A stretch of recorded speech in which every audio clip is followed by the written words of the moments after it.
And it's good news with Dick Baumbach. I'm Jeff Heiser here with Mr. Baumbach, who brings us good news every week. What do you have for us this week there, Mr. Baumbach, without telling us? Without telling you? Okay, I won't tell you. Okay, we won't. We'll just talk about all the stuff. Okay. Yeah. So right. I'm still laughing. I'm sorry, because when you came in today, I was thinking about what you left us with last week. And if you didn't hear the show last week, you need to go back and listen to the end of the show, because it's really a riot. And I'll just tee it up with this. I heard that there's a place that might be giving leaf-ternity now. If you get a plant, you have a week off to spend with it. Meow, meow. They have to listen to why is he meowing? You have to listen to last week's show. The eternity, yes, I like that. There was two very good news stories, and if you didn't listen to them, do yourself a favor and go listen. This week, we kick off the show with a dad creates an app to help his daughter communicate. Now, the daughter must be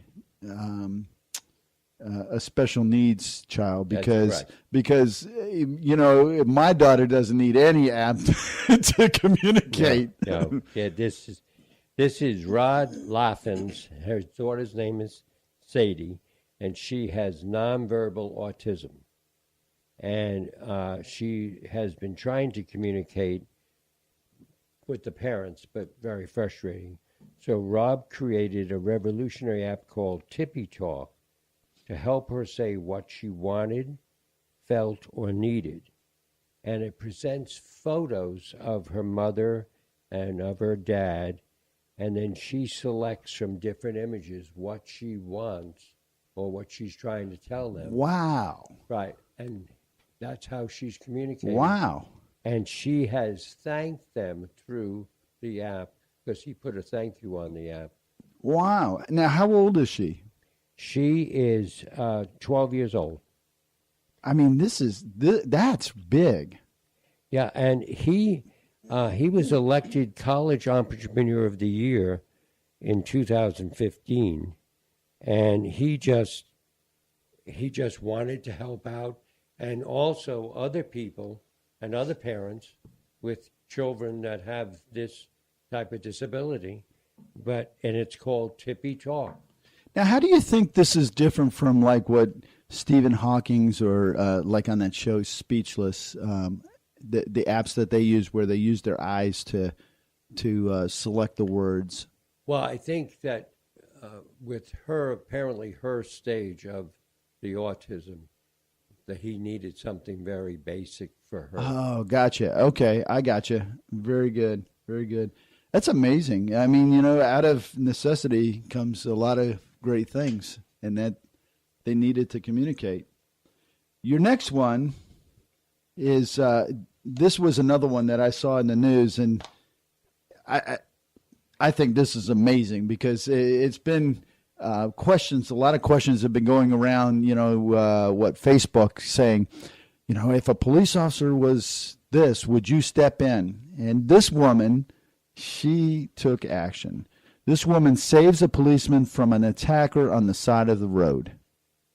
Yeah, this is Vicki Williams Tillman, and she is being hailed as a hero by everybody. The police officer who was involved has not had his name disclosed, but he found 28-year-old Thomas Bennett sleeping in a parked car, and there was drug-related material in the car. He woke him up, and Bennett started just fighting with the police officer. Vicky was driving to a Walmart. Walmart again. Walmart. A couple of weeks ago we had Walmart. And she saw the two men struggling on the side of the road. When she realized the officer needed help, she called the police, and then she gets out of her car and jumps on Bennett's back. Yeah. And when they responded, they were able to take him down with a stun gun. So that's how violent this was. They said that if she wouldn't have come along, that he Right. possibly could have killed this police officer. Exactly right. So she really did save his life. Right. There's no Unbelievable. question. Unbelievable. And she is being treated as really a hero. Wow, that is a hero. You know, to step in like that, and you're just, I mean, Yeah. wow. I know. You don't know what you're getting into. Your next one is this really touches my heart. It really does. Girl exits line for players' autographs to ask a female soldier for hers instead. Well, Wow. It touched my life. It touched my life, Wow. too. As we're both veterans.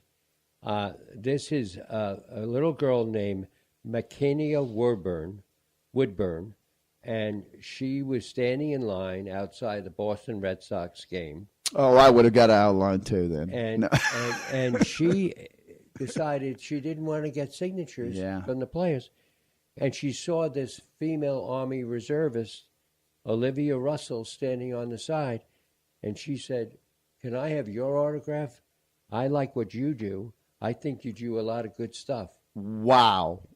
And so what the officer did is got a baseball, and she signed the baseball, and McKinney has now put the baseball in a glass, and she's so proud that she has one from a veteran. Wow. That's an amazing story.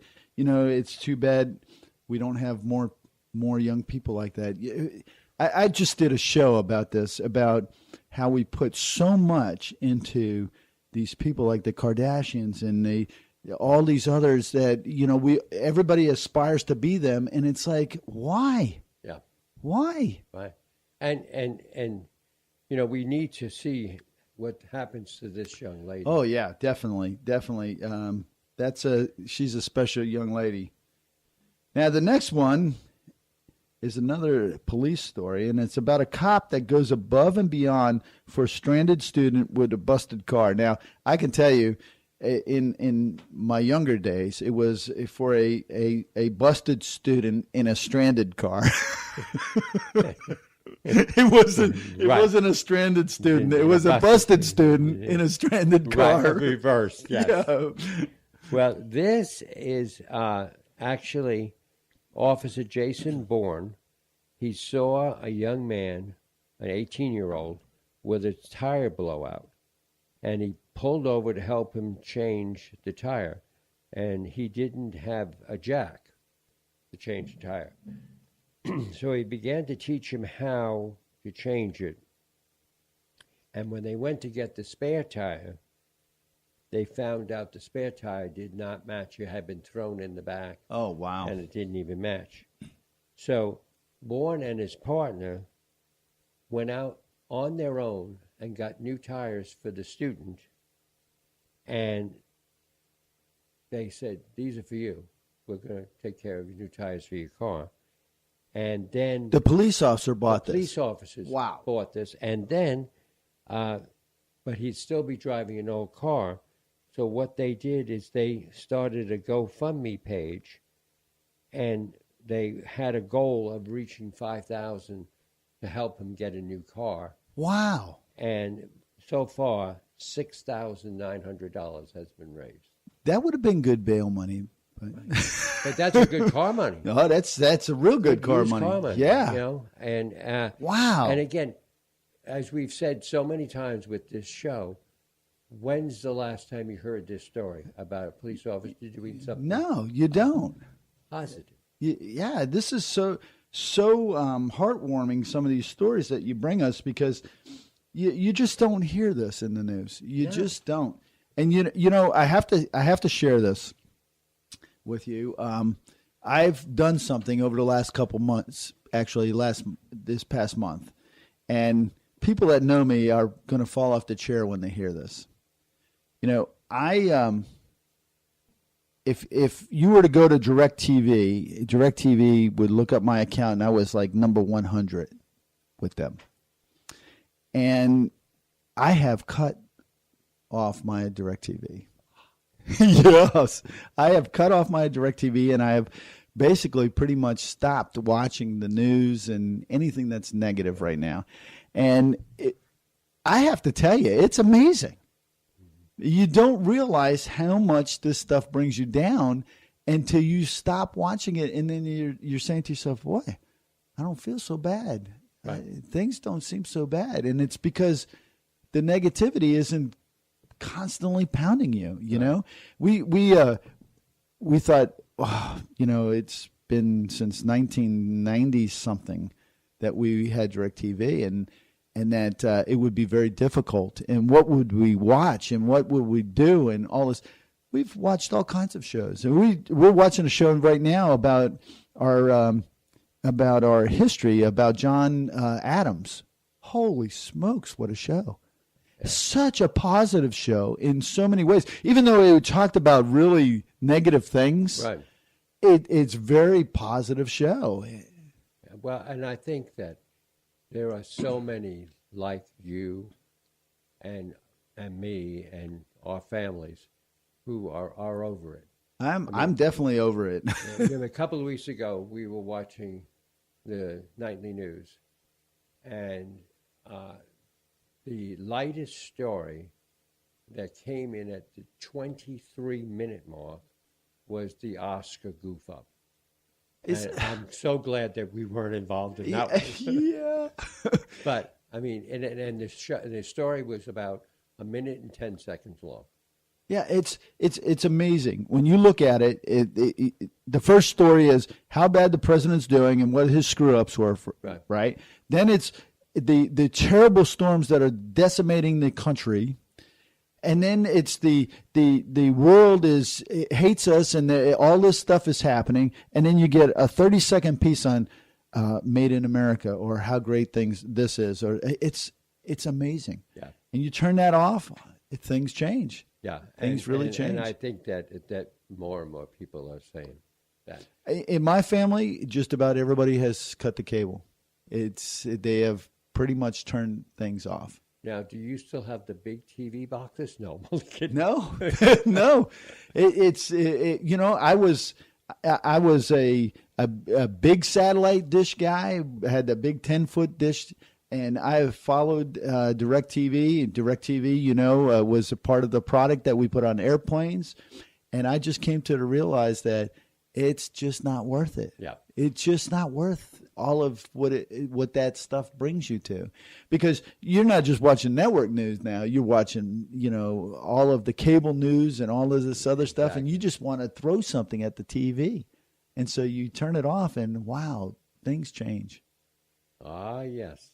Things change, and you get to listen to good news right here with Dick Baumbach. That's right. So what do you have for us next week? Just a teaser. Okay. Tennessee and college. Wow. I can't wait to hear this one. Is it about football, the Tennessee Volunteers and the Gators? Or No. It's even better than that. Wait till you hear that. Well, we'll leave it right there, and have a great week there, Mr. Baumbach.